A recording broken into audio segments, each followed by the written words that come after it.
Hey, what's up there, YouTubers? It's me again, Brian, aka Gamer 55551, and I am back with a My 2 Cent video for this week, for the week of September 3rd to the September 9th, 2023, where I take a look at a couple of stories that caught my attention, give you my thoughts and my opinion about them. And we got 4 stories to cover this week, including, well, more bad news for E3 and more continuation around its uncertainty, to be exact though.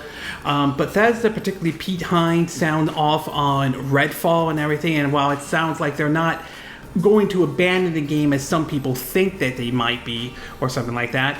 We also had some more information about Cyberpunk 2077, including some details about the upcoming Phantom Liberty and what is going to be free from this update and what's going to be available on this Phantom Liberty expansion pack and everything. And some very interesting Switch 2 rumors started to pop up this week, including reports that seem to indicate the power of the Switch, which is kind of very interesting in terms of what information that has gone out though. And if you're interested in where I got the source of these informations, again, links will be in the description of this YouTube video, assuming you're watching this on YouTube. But before we get started, I like to do what I like to call the quick My 2 Cent, stories that kind of caught my attention, but I'm not going to go into a huge amount of details though. The first one is that a collection of Company of Heroes, a strategy game set during World War II, has been announced for the Nintendo Switch and will be out this fall. It will also contain some of the DLCs with it. This is one of the games that Feral Interactive is working on. They're the ones that did Grid Motorsport for the Switch and Alien Isolations for the Nintendo Switch. Certainly nice, and it's something I would probably take a look at. I don't think they have no plans at this time for the sequel though. Maybe that might make it to the Switch. It could go to the Switch 2 or the Switch successor, but for right now, the first entry seems to be making its way over to the Nintendo Switch. We also learned that Sabotage, the developers of Seas of Stars, which is available right now, including on Game Pass and PlayStation Plus, though, is at heart at work on a DLC for the game, though. No word when that DLC will be done or anything like that. Doesn't completely surprise me, considering the fact the game seems to be getting really good reviews and seems to have done very well sales-wise and all that. So obviously, this doesn't surprise me that they're working on basically a DLC for Seas of Stars, which takes place in the Messenger universe and everything like that. We also look at that there are some reports coming out of a updating to the packaging for the amiibos and everything like that, and some have pointed out in the back of the package it seems indicating Nintendo hardware and everything like that. There's been some speculation about that. Some believe that Nintendo's sort of future-proofing their stuff, the amiibos, for like when, their new system and everything like that. I mean, it is possible or anything like that, or it could just be a simple change to the package. So there are many ways you could technically look at this though, but in either case though, doesn't change the fact I'm still collecting amiibos and I have no plans to stop collecting them anytime soon. We also learned that Final Fantasy Pixel Remaster Sale have now had 3 million copies sold though. Obviously the game has done very well and everything like that, so that certainly is good news for Square Enix, pending that this isn't one of those they raise their expectations too high situation, which, to be honest, Square Enix has an unfortunate history of doing that and all. We also learned that rumors seem to be pointing to the possibility we could get a traditional direct next week before the Tokyo Game Show and all. This has been sort of popping up here and there though. We'll find out next week if this rumor turns out to be true or not though.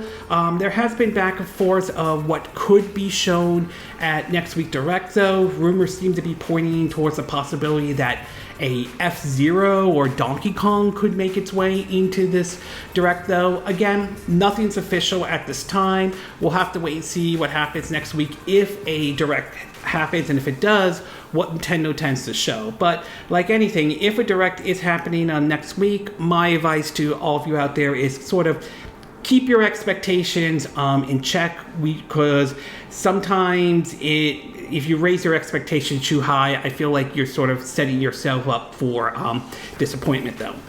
We also learned that the Spyro Reignited trilogy has now passed 10 million copies sold, though, so obviously the game has done very well for Activision Blizzard, though. It will be really interesting to see what happens with the series, assuming, Microsoft closes a deal in terms of purchasing Activision Blizzard, which I'm on the camp of believing most likely they will. And if it does, it'll be interesting to see what this means for the future of Spyro or Crash Bandicoot, or even games that Activision Blizzard has that has been ignored for a while, like, say, Prototype, for example. So we'll see what happens, basically, whether or not what this future for Spyro series is once the Activision Blizzard acquisition deal is officially done, though. We also learned that Final Fantasy 16 will get a huge update as patches, I think 1.10. I mean, for what I understand, it will be adding outfits and skins, and supposedly Square Enix is currently working on 2 DLCs that are now in development for Final Fantasy 16, which is certainly nice. So, I mean, I still think the game is good. I mean, it's not perfect, but it's still a good game, nevertheless. And the fact that they're working on DLC, I mean, hopefully the DLC situation is handled better than how it is at Final Fantasy 15, though. I still think the game did well in terms of sales-wise, although you do have to wonder how much of it is people buying it physically to how much of it is people buying it digitally. I just think, again, like I said before, Square Enix has this history of raising their expectations way too high and all.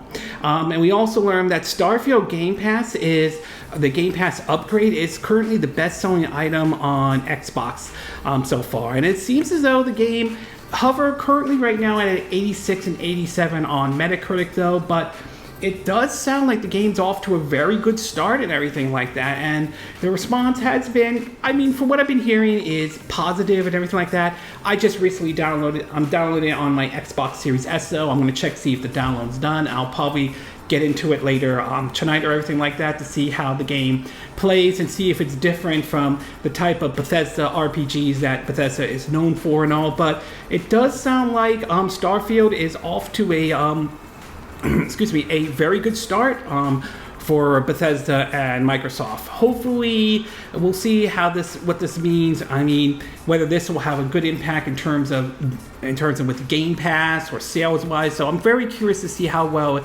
this game will do, because this is the first new IP from Bethesda under the leadership of Microsoft, since they're now owned by Microsoft and all.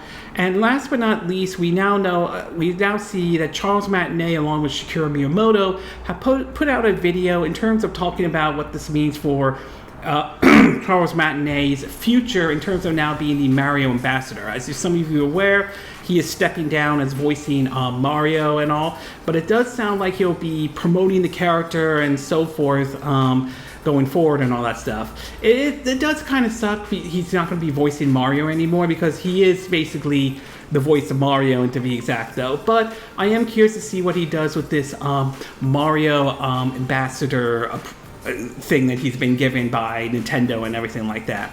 And finally, in the movie and TV side, part of our My 2 Cent video, we had 2 trailers that were basically shown this week, though. The first one was a teaser trailer for Loki Season 2. Very curious to see how this is going to play out, especially with the way the Season 1 ended and all. And what's also going to be interesting is whether or not how they're going to use Jonathan Majors, though. As some of you are aware, he's facing allegations of abuse and everything like that. Granted, we'll have to see how the court plays out with that, but I'm very curious to see whether they're going to use his character Krang or not. So it's a very awkward situation with him playing that character and everything like that. But still, I am looking forward to Season 2 of Loki. And of course, Netflix showed off their trailer for Castlevania Nocturne, if I'm saying the name correctly, though, which basically will take place during the French Revolution and all. I am definitely looking forward to this one. I enjoyed the Castlevania series on Netflix. I thought it was very good. It's one of the few video game licensed TV shows that I really enjoy. I am curious to see if this will have the same kind of thing that people liked with the first time the Castlevania series started to make an appearance, though. Not to mention, supposedly one of the producers who worked on it, I think, was let go after allegations were being leveled at him involving, the whole, Me Too movement and everything like that. So we'll see how well this new entry into the Castlevania series on Netflix plays out, but I'm definitely looking forward to this, though. We also learned that a report from the Hollywood Reporter seems to be that a lot of the Hollywood workers and all are facing eviction and rent issues, though. This has to do with the whole Hollywood strike that's been going on right now with the writers and the actors and the studio heads and everything like that, though. I mean, this whole thing's a double-edged sword. I mean, I stand with the writers and actors, but at the same time, the workers, unfortunately, are being affected by this as well. So I'm very torn with this situation, to be exact, though. It looks like they're asking for assistance, though. I don't know if this will help them in the long run or anything like that, but I do hope that this whole issue is addressed and everything like that. We also learned that supposedly the MCU of Charlie Cox, who will be playing, Daredevil Reborn, though, the show has now been pushed. I think it was originally supposed to come out this year, but it has now been pushed into 2024, along with Echo. Some of this does have to do with, the writer strike is going on and everything like that, though. So hopefully we'll see what happens once 2024 comes around and see how Daredevil and also Echo, how that's going to play out for basically for Disney Plus and all. And we also learned that basically they have now, I think, cast the character for Abby for season 2 of the Last of Us, though. That certainly is good. I am hopeful for what season 2 of the Last of Us is going to be like, though. Obviously, they can't reveal anything. Not a whole lot is being revealed at this time, due to the writer strikes and everything like that. But hopefully we get more information about season 2 of the Last of Us soon. And last but not least, though, in sad news, in the music side of the situation, legendary songwriter and singer Jimmy Buffett has unfortunately passed away. Most of you may have heard his music every now and then, something ranging from like Meet Me in Margaritaville to Cheeseburger in Paradise, or any of those songs, though. I'm not a huge Jimmy Buffett fan or anything like that, but I've heard his music every now and then. I even remember a scene from South Park when he was singing, music for Cartman, who at the time had like AIDS and everything like that, and that really pissed the hell out of Cartman, to be exact. So, yeah, unfortunately, Jimmy Buffett has sadly passed away, though. My heart goes out to his friends, his family, and of course, fans who enjoyed Jimmy Buffett's music and all. Okay, with the quick My 2 cent part now done, we'll get started with our first story, and this one has to do with the Switch 2 or Switch successor. Now, we've been back and forth with, the successor for the Nintendo Switch, and there's always been some questions whether or not when we'll see the Switch successor and everything like that. Well, I don't deny the fact that Nintendo was probably working on a successor for the Nintendo Switch. The question was a matter of when they will start talking about it or when we'll start hearing some information. Some information it's been sort of mixed and best in terms of what it is capable of, what it isn't, or anything like that. We've heard stories at one point, during when Metroid Dread came out, about a 4K Switch and an OLED screen, and while the OLED screen story turned out to be true, the 4K part did not at all. And then, of course, we heard someone started talking about Nintendo Focus and everything like that. And a lot of that, based on what I've read and from what others believe, sounded too far-fetched. It sounded hard to believe. And believe me, I've seen in the past how some folks put up a list claiming they know what Nintendo will be talking about during the Direct. And a lot of time there are plenty of red flags and everything like that.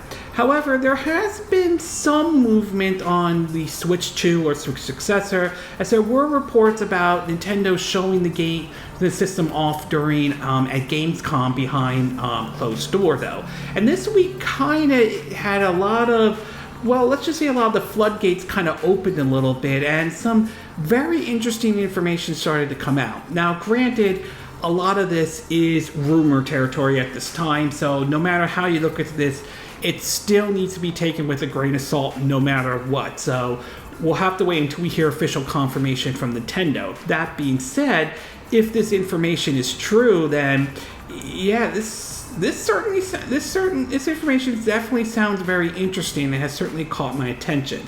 Some of it kind of picked up earlier this month. Earlier this week, when a report came out from a leaker known by the name of I'm a Hero too, posted something on Reddit before that account was deleted. It basically made some interesting information. It pointed out, in terms of information regarding from Sega and Square, it said, quote, Switch development kit has been here a while. I can verify its backwards compatibility with a few games tested, new cartridges, new camera feature. And under the Square Enix part, it said Final Fantasy VII Remake or Final Fantasy VII R looks and runs like a PS5 game on Switch 2 development kit. Ports took no time, I'm told. Could be a launch game, I'm not sure. Again, that may or may not happen, though. I don't know what kind of contract exclusivity Square Enix has with Sony in regards to the Final Fantasy VII Remake at this time, so that remains to be seen whether that will or will not happen. However, later this week, though, a report from Video Game Chronicles and Eurogamer seemed to indicate that some of the stuff, what this leaker said, might have been true to a certain degree, though. Anyway, according to the article, it reads that, quote, this is from Video Game Chronicles, Nintendo showed off tech demo for its Nintendo Switch successor behind closed door at Gamescom, it's understood. That's according to a new report from Eurogamer, which Video Game Chronicles can collaborate via our own sources. According to the publication, Nintendo privately showed invited developers specifically prepared tech demos for its next generation game console, which could launch next year. One Switch 2 demo is understood to have been an improved version of the Switch launch title Zelda Breath of the Wild, with running at a higher frame rate and resolution than its original game did on hardware targeting the new console specs, but there was no suggestion the game will actually be a re-release. As a side note, could Nintendo do that, though? That's not out of the realm of possibility. They couldn't, though. I'm not sure they will, but I certainly wouldn't rule that out if Nintendo decided to do something like that.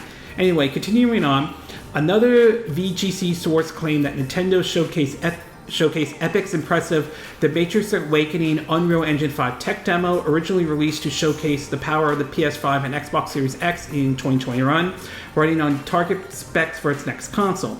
The demo is said to have been running using NVIDIA's DLSS upscaling technology with advanced ray tracing enabled and visual comparable to Sony and Microsoft's current gen consoles. However, it should be noted that this does not mean the Switch successor will sport raw power anywhere near that of the PS5 or Xbox Series X, which aren't portable devices, though.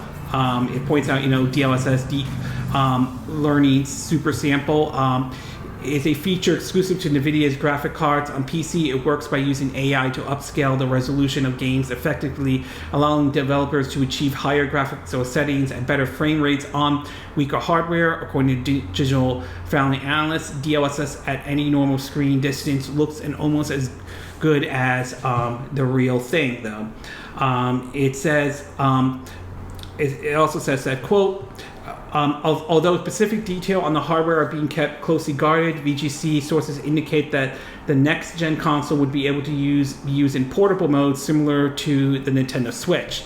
A bit of a follow-up on the DLSS part, a port from My Nintendo by the name of Universo Nintendo, if I'm reading this name correctly, though.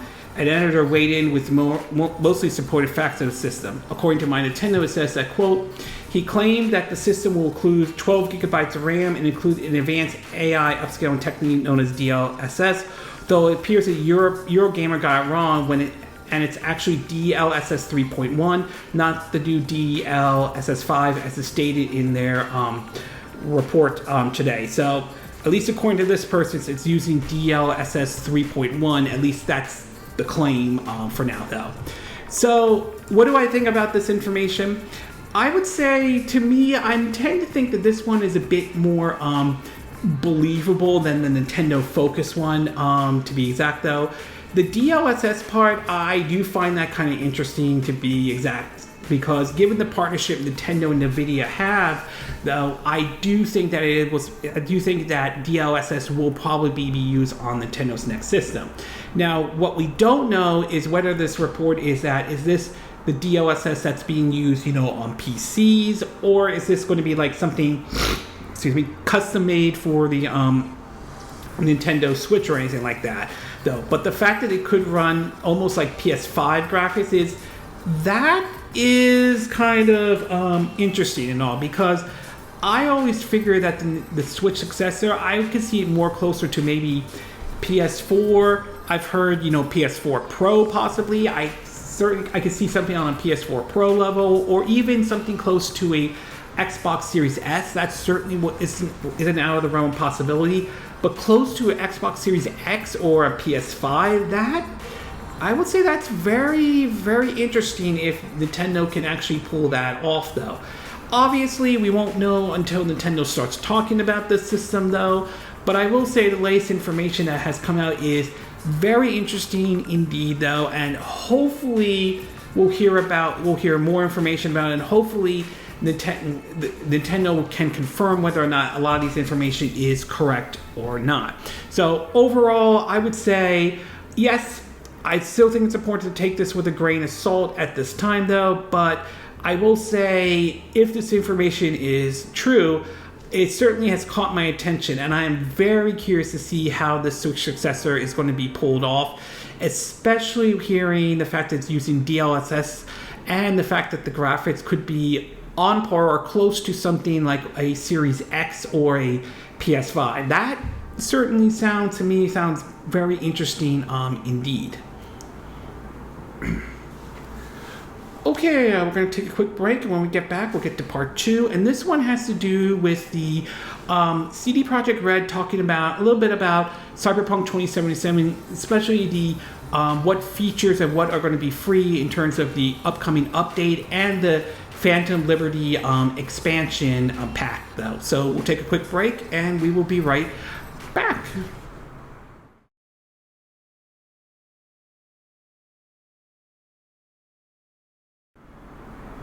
Okay, and we are back with part 2 of my 2 cent video, and for this one we're going to be talking about an update for Cyberpunk 2077, though. Now, Cyberpunk 2077 has certainly had a very interesting history, though. When the game launched in 2020, it got hammered really badly. I mean, the game was heavily criticized by a lot of folks, including how the game looked and ran, especially on the PS4 and the Xbox Series, the Xbox One and everything like that. And even PC had its own shares of issues, though. That game really hit really bad, and it definitely damaged CD Projekt Red's reputation. However, over the years, the game has received several patches, and CD Projekt Red has certainly done the best they can to fix the game, and it certainly has. They certainly have, and one of the updates, along with the anime Cyberpunk Edgerunner on Netflix, really helped save that game, though. And nowadays, Cyberpunk 2077 is liked by a lot of folks, though. I've been playing it on my Xbox Series S, and I definitely enjoyed the game and everything like that. I did a review on it, though. I think the lore and everything about it is still a fun and enjoyable experience. It's not perfect, but it's definitely still a fun game, nevertheless, though. So it's sort of interesting to hear that they were going to be doing an expansion and everything like that, especially after there were reports that we're going to kill it off or anything like that because of the poor reception Cyberpunk 2077 got, though. But apparently CD Projekt Red has sort of spilled the beans on what can we expect for not only this new update, but what can we expect from the Phantom Liberty expansion and all. So this article is from Video Game Chronicles, and it kind of spells out what we can expect from the free update 2.0, though. On that one, it points to a couple things: a redesigned skill tree and perks, revamped cyberware and new capability system, vehicle combat and car chase, combat AI improved, new police system, UI and UX improvement, loot items and craft items change, new radio stations including community radio station Growl, GROWL FM, In terms of the paid expansion, aka the Phantom Liberty, they're saying you'll get Dogtown, a dangerous new district, brand new storylines and characters, new quests, gigs, boss fights, and more, vehicle missions and airdrops, endless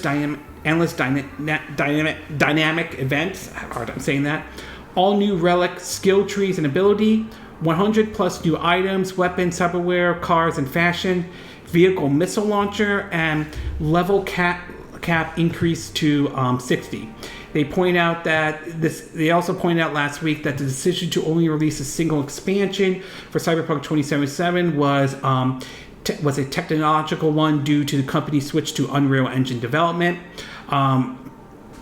Alongside the news that it was working on the next mainline Witcher game, the company announced in March 2022 that it has entered into a 15-year partnership with Epic that would see the company collaborate on Unreal project, including engine and game development, though.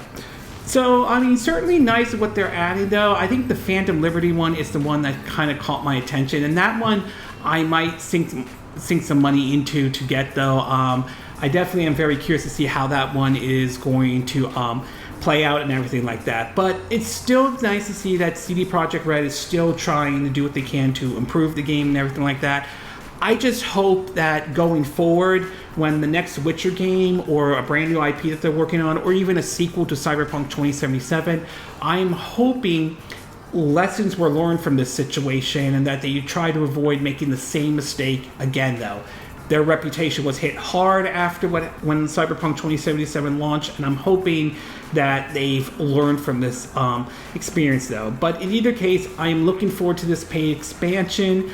I'm definitely enjoying Cyberpunk 2077. I hope some of you are out there, regardless of which system you're playing on, you're enjoying it as well, though. And I'm definitely looking forward to some of these updates and so forth. So overall, very neat to see what we'll see from the free update to the paid expansion, though. It's certainly shown that Cyberpunk 2077 is a game that has certainly turned around and all that. And hopefully going forward, CD Projekt Red hopefully they learned their lesson throughout this situation and all. Okay, we're going to take a quick break. When we get back, we'll get to part 3. And this one has to do with Redfall and a comment that Pete Hines at Bethesda recently made about the game and all. And based on his comments, it doesn't sound like, at least what Bethesda is saying, that they're going to be abandoning that game or anything like that. So we'll take a quick break and we will be right back.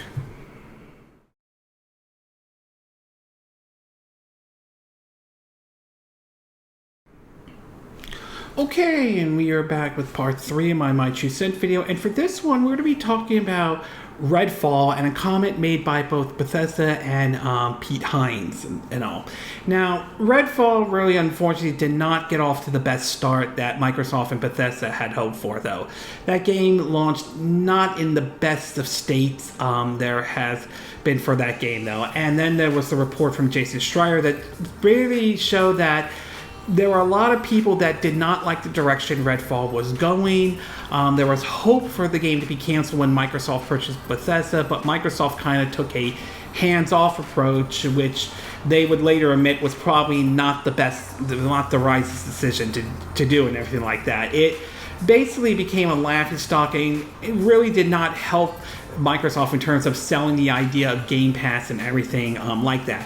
While I don't think the game is as awful as the internet makes it sound like it is, it does feel like that game should have had more time in the oven to really work out some areas that they could have done a better job with, though. I mean, there has been an update here and there to fix a lot of the problems, though, but since then, the game has sort of been quiet and all, and there has been many speculation wondering if Arcane and Bethesda is going to abandon the game, though. This came off the heels when it was announced that Arcane was looking to hire people to focus more on like single player games, though, go back to their roots and everything like that. And some folks out there kind of gave the impression that they were going to be abandoning Redfall and all. Well, recently, Pete Hines of Bethesda was recently interviewed by GameIndustry.biz, and there were several questions he would ask, including, bugs in Bethesda games and all, to basically the situation surrounding Redfall. In regards to the Redfall situation, though, this is what Pete Hines had to say. This was discovered on Insider Gaming and all, though.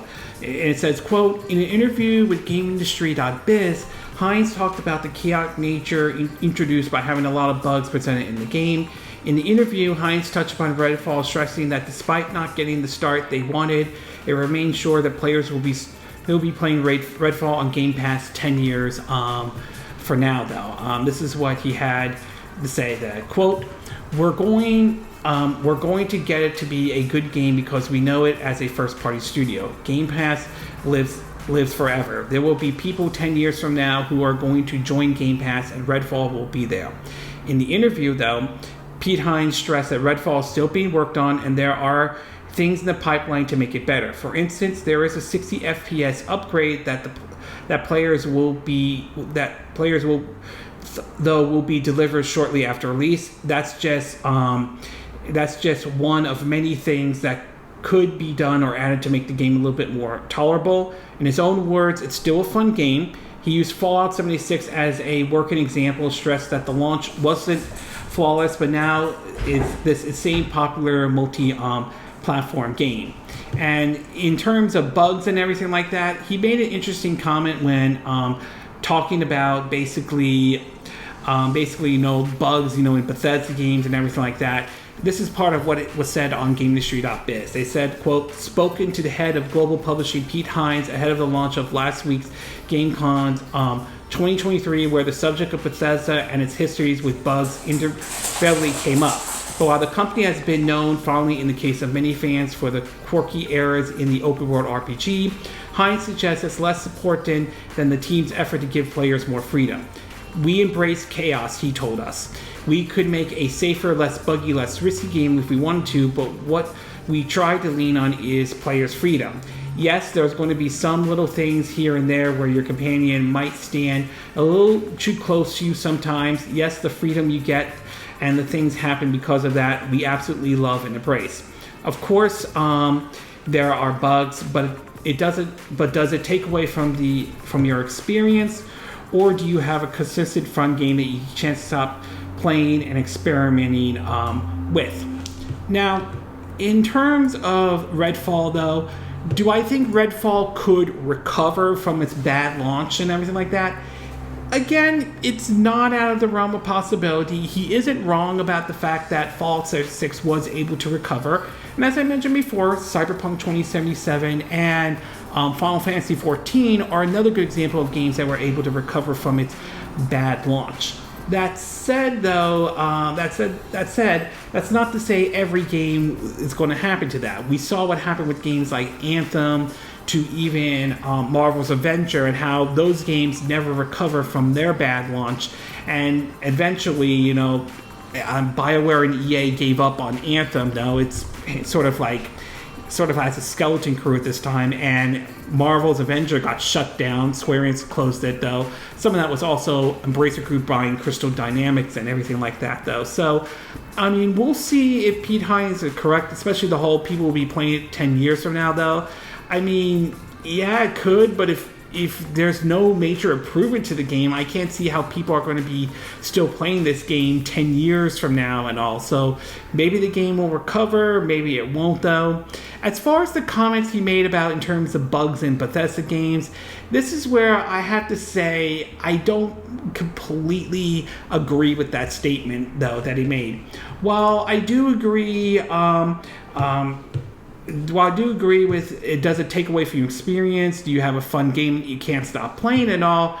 We've seen, the problem I have with this bug argument that he made is that this was almost a similar argument we saw what happened when Fallout 76 launched, and the backlash Bethesda got out of that, though. I mean, the bug thing may have been okay before Fallout 76, but after Fallout 76, not as much, because from a lot of people that game was a bad experience for a lot of people at launch, and that did hurt Bethesda's reputation. That and the whole Canvasback situation, Nuka-Cola situation they had with the promotion for Fallout 76 and so forth. So I'm not sure I buy Pete Hines' comment of we embrace chaos. I mean, that might sound great, but when you're charging $70 for a game and it's buggy to the point that it's borderline unplayable or broken and all, then I just don't buy. I just think that's a hard argument to sell and everything like that. So I don't really entirely buy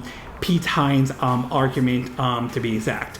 Overall, I would say yes, Redfall could technically recover from this, though. It's not out of the realm of possibility, but I do think Bethesda and Arcane Austin have a tough hill to climb, to be exact, including with Microsoft. And we'll see if Redfall could technically recover, though. As far as the embrace chaos comment that Pete Hines made, though, I mean, no offense to the guy, I have nothing personal against him, but I strongly disagree with that statement, though. The whole Bethesda bugs thing, like I said, might have been okay before Fallout 76 came out, but after Fallout 76 came out, though, I'm just not sure that argument holds as much weight as it used to and all, and I think not everyone was happy with how Fallout 76 launched, though. Yes, it's a better game now, but when it launched, yeah, a lot of people were not pleased with how that game turned out and all. Okay, we're going to take a quick break, and when we get back, we'll get to our fourth and final part, and this one has to do with, unfortunately, more bad news with E3 and everything like that, and more signs to it. It does sound like it's slowly dying a unfortunate and painful death and all. So we'll take a quick break, and we will be right back.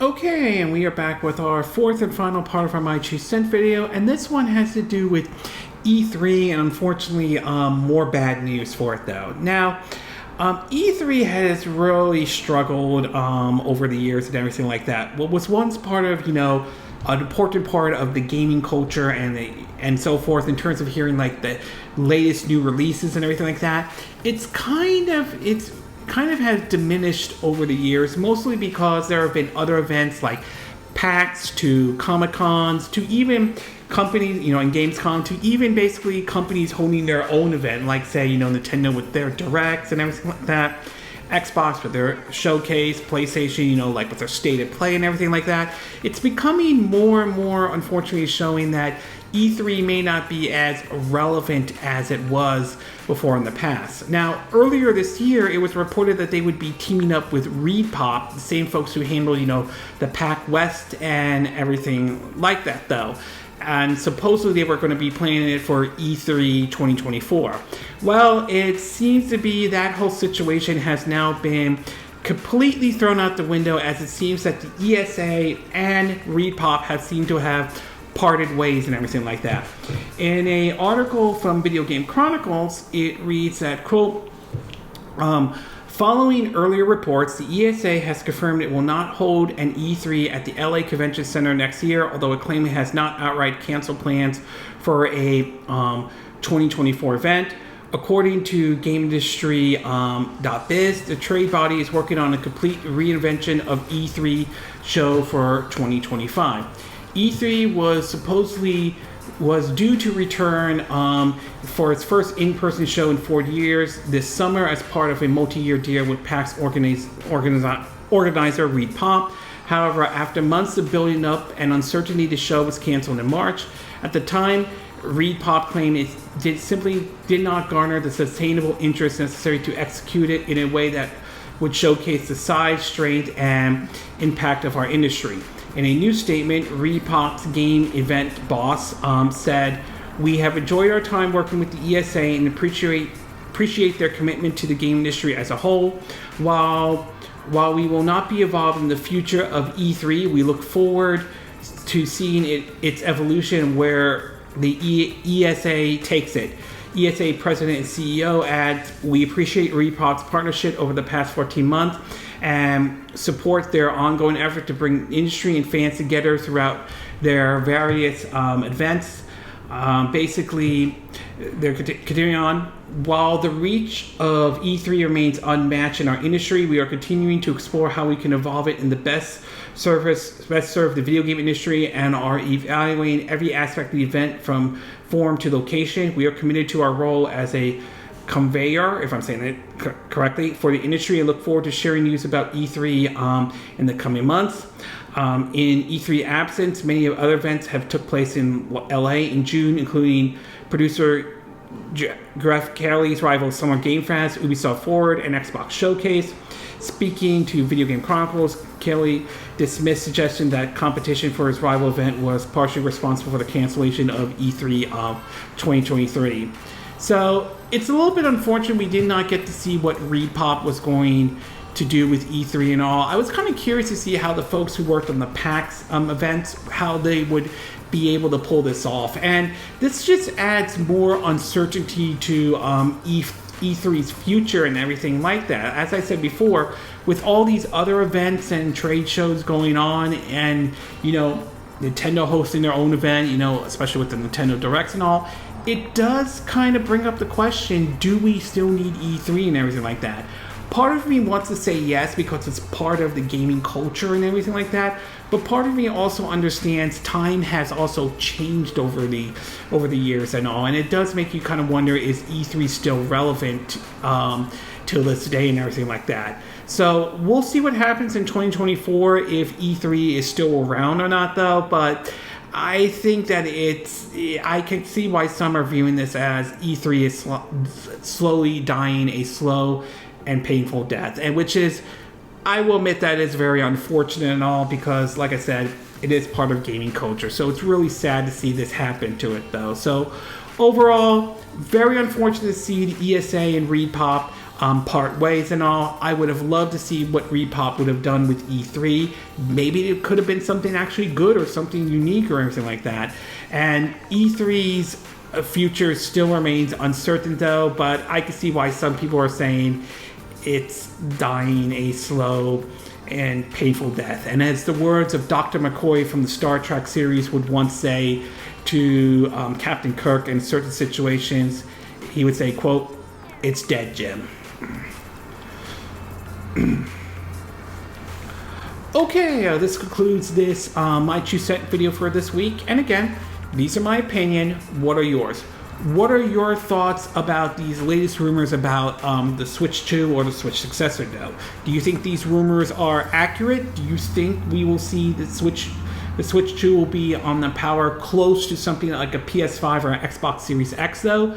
Are you curious to see if it will use NVIDIA's DLSS? And if so, are you wondering how it's going to be implemented in the Switch successor and all? What are your thoughts about the updates and the what we can expect from the Phantom Liberty expansion for Cyberpunk 2077?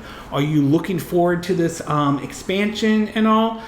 Do you think Cyberpunk 2077 is in a better state than it was when it originally launched? Are you still playing Cyberpunk 2077? What are your thoughts about the comment about what Pete Hines made about Redfall, though? Do you think people will still be playing Redfall 10 years from now, though? Do you think Redfall can bounce back in any way, though? And what do you think about them claiming they embrace chaos and everything like that? Do you think that's a good thing? Do you think that's a bad thing in any way? Do you think they need to change some of their approach, especially after how Fallout 76 was handled when that game launched and all? And finally, what are your thoughts about this latest situation with E3, with Repop and ESA parting ways, though? Are you disappointed with this announcement? Were you wondering to see what Repop was going to do with E3 in general? And do you feel this is the time that E3 is officially dead and all? Or do you feel like it still has a place in the gaming industry and gaming culture and all? Do you agree with what I said in this video? Do you disagree? Do you have a difference of opinion? As always, sound off in the comment section below. Let me know what you think. And if you do like this video, I hope you hit the like button. I would appreciate it. And I hope you do subscribe to my YouTube channel. If you do, make sure you hit the bell icon for notifications for any new videos I put up. Also, feel free to share this video if you want to, and feel free to donate to my channel if you like. You could do it through PayPal me or Patreon or Steamlands. Links will be in the description of this video, so you're watching this on YouTube. And I will see you again next time when I do another video. Hopefully that'll be soon. Until then, from Southern California, I wish you all a good day then. Bye.